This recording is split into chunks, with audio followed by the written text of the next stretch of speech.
Hi guys, and welcome back to UnJaded Jade. Welcome to the Gap Year Storytime series. If you don't know who I am, hi, my name is Jade, I'm 20 years old, and a year ago I went on a gap year. This gap year took me solo interrailing around Europe. It had me learning French in France, and it also had me 2 months in Australia, where I backpacked up the East Coast with one of my friends from secondary school.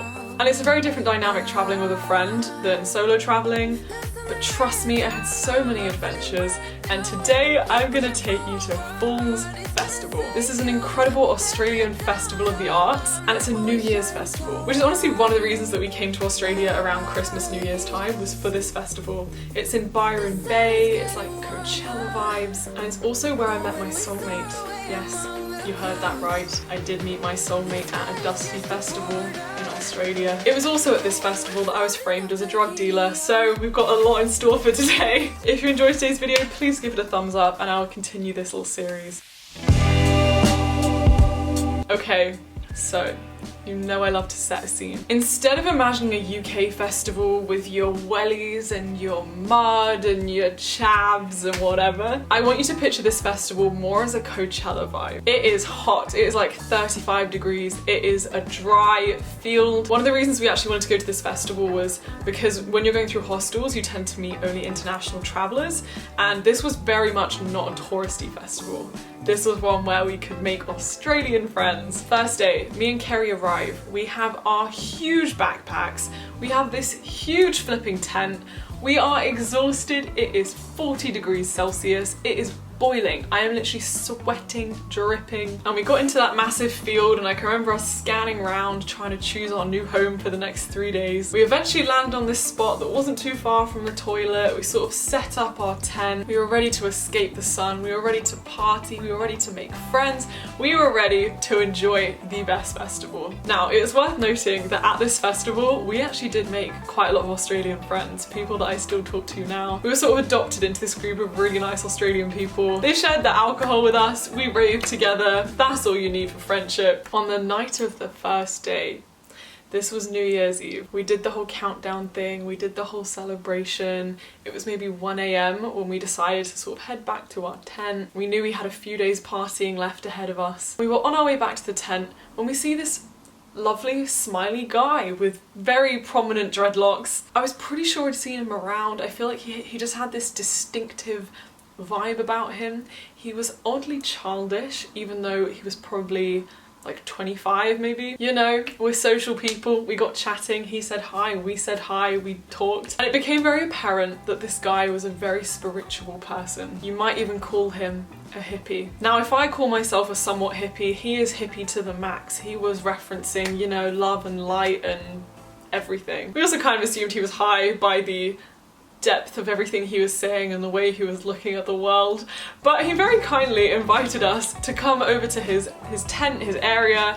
He had a huge mattress that he was gonna lie out, and we could just lie there, get to know each other, look at the stars. Like, he didn't feel creepy, he was just nice, we're open to making friends, and I like a bit of spirituality. Let's do it. So we were there, we were open-minded as we helped him blow up this huge mattress. He lay down, I lay down next to him, and my friend Kerry lay next to me. And as we lie down, he's like, "Oh, I need to go grab something, let me just get something." And we're like, okay, sure, go grab something. He scuffles into his tent, he comes back out with a lighter and some stick. My first response was to be like, "Oh, I'm sorry, I don't smoke, like, I don't really care what other people do what you like, but yeah, I don't really smoke." And he looked so taken aback, as though he was so surprised that I hadn't recognised what he'd just brought me. This isn't a drug, this is to cleanse our energy. Of course! How dare I not recognise that this is an incense stick to cleanse the energy? And you know guys, I am here for having my energy cleansed. So he lights this incense stick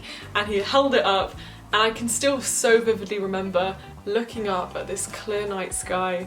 It was all starry, and the swirls of this incense were just sort of silhouetted against the sky. It smelled really nice. I felt very cleansed, and I was like, this is great. Being open-minded, meeting people, is great. And let me say, this was not your average conversation. This was a high person trying to make sense of the world kind of conversation. He talked about twin suns and the spirits of the stars and the fact that, you know, we're all living in this mundane life and what happens after death and reincarnation and all of it. And you know what? I'm here for conversations like that. I don't really know what I believe, but I am open-minded and I just like hearing other people's opinions. He talked about how he could see the glow of each person and how aligned their chakras were. And even though I was very willing to entertain these conversations, my friend Kerry really wasn't.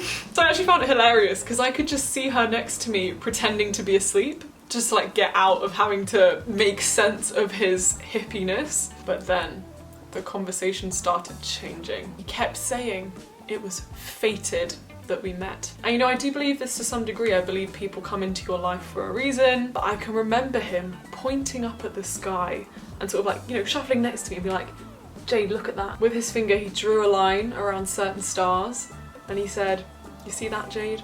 I was staring at those stars like, what am I meant to be seeing? Like, what answer am I meant to be having here? And he looks me in the eye and says, these stars have aligned tonight for us.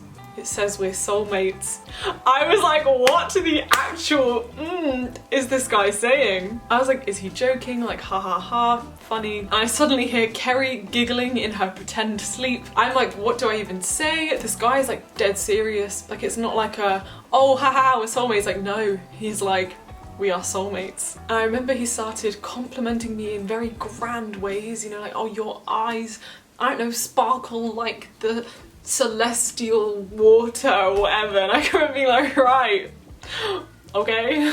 And that is when it started becoming him trying to get with me. I remember him being like, oh look, your friend is asleep, how convenient. And obviously I knew she wasn't asleep because I kept hearing her giggling. I said to him, I was like, don't worry, she's very awake, like we shouldn't do anything. And right at that moment she would just be dead silent, like stabbing me in the back pretending she's asleep. This guy was very persistent, kept saying that my energy was absolutely, you know, incredible, through the roof, very aligned with his. I was like, brilliant, yep, I appreciate these compliments, but I think we're gonna leave. This is where I woke Kerry up, we escaped from the mattress, clambered through the fields, found our tent again, and then went to sleep. I can remember we were sitting in the tent, we were laughing about what a weird encounter that was. Part of me was like, oh my god, have I just given up my soulmate? Like, is he seeing something I'm not seeing? But the next morning confirmed it for me. I woke up the next morning and screamed because our tent door was now open and this guy had found our tent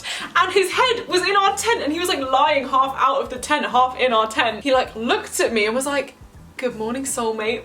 Literally in those words. And then Kerry woke up and shrieked and was like, why is this guy in our tent? And he sort of lit up like a little sunbeam fairy and was like, oh, I just went to the 6 AM yoga and I've just been for a jog and da da da da. Basically like my 5 AM morning routine on steroids, he had just done it. And I was like, but we were with you at like 3 AM, how are you still going? And weirdly, he didn't feel that creepy. Like obviously this is a very creepy thing to do. We didn't feel unsafe. Like he was just very childish energy.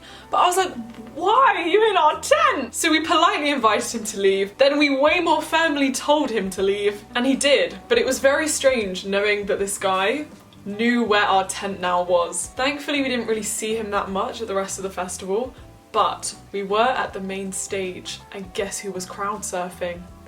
My soulmate. My soulmate is there being lifted up by loads of people, looking like he's having the time of his life. I was just so confused. This man, I was like, who are you? How are you everywhere? Crazy, crazy guy. I thought that would be the end of it, but on the last day when we were packing up our tent, he came over to us with his huge backpack on, and I remember he brought me into a hug and he said, we will meet again, sister. No longer soulmate, I have been demoted to sister. And to this day, I can tell you, I haven't met him again, but who knows what life holds? You never know. So if any of you have had a similar experience, I genuinely feel like it might be the same guy because he just had this etherealness about him that he could just pop up. So yeah, that was my weird soulmate encounter. Again, we didn't really feel unsafe. Like I feel like I have quite good radar. It was just fine. It was just weird. But obviously if anything like this happens to you and you feel uncomfortable, don't be the polite, nice people. But yeah, it was entertaining. Now it's funny to add that at this festival,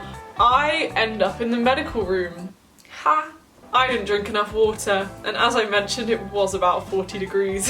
I had too much to drink, I vomited, I kind of nearly fainted. I had to be taken to the medical centre and be wrapped in one of those stylish silver blankets. And honestly, I was fine, I was just dehydrated, but I can remember seeing the other people lying there, people who'd had far worse drugs than alcohol, and their eyes were like rolling and they were like convulsing. And that is because there was a mystery drug going around the festival, and it kept being advertised on the big screens because it was actually lethal. If you took even slightly too much of this drug, people were like being carted off to hospital.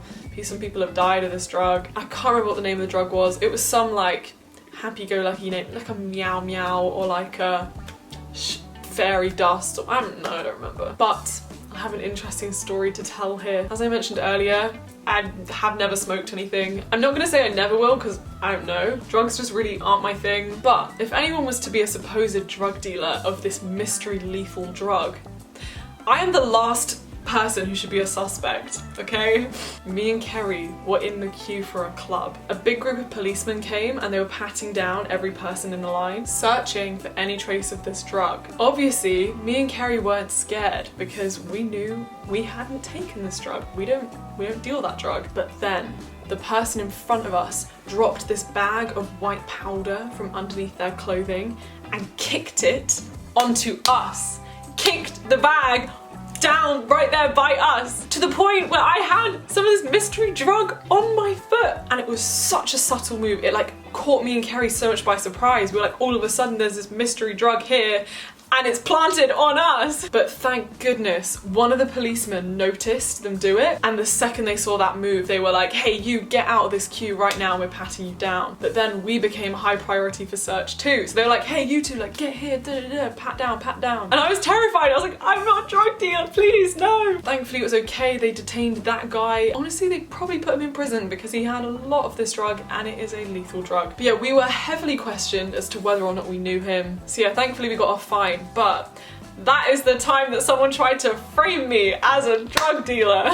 Also, you know I love a take-home message of some kind of moral or useful tidbit of advice. I would say for this video, on that line of thinking, again, I am not your mum or your big sister. I feel like your big sister, but I really don't care if you decide to like experiment, try things. It's your life, it's chill. But when it comes to these mystery drugs at festivals, I desperately want you to be cautious. Please be careful about people spiking your drinks. If you're gonna carry a drink, make sure you know where it is at all times. Make sure you like put your hand over the top of it if it's an open cup, and like try and like prevent people potentially putting something in. Just watch your drink at all times, because I saw some really scary things at this festival. It happens at every festival, it happens in the club, it happens everywhere, unfortunately. But just keep trusted friends around, be wary, don't try anything unless you know what it is, unless you like, I don't know, somewhat trust the person giving it to you. I just want you to be safe. I am very paranoid when it comes to these things anyway, so yeah. Okay, that is today's story, the soulmate and the drugs. There was actually some good romance tea in Australia, but I'm also like, oh, I don't know if I tell it. Like, it is weird telling these stories because they also kind of just feel like, oh, do I want them to just be mine? Like, do I want to share them, you know? So we'll see. But I really appreciate you being here. Please give it a thumbs up if you like this, because I'm really bad at continuing series, and seeing that overwhelming support genuinely makes me continue them. So if you liked this, let me know. Tell me your festival experiences. Tell me if there were creepy guys at these fests. Tell me if you were spiked. Tell me about the mystery drugs. I want to hear it. Have a beautiful rest of the day, and thank you so much for watching. Bye.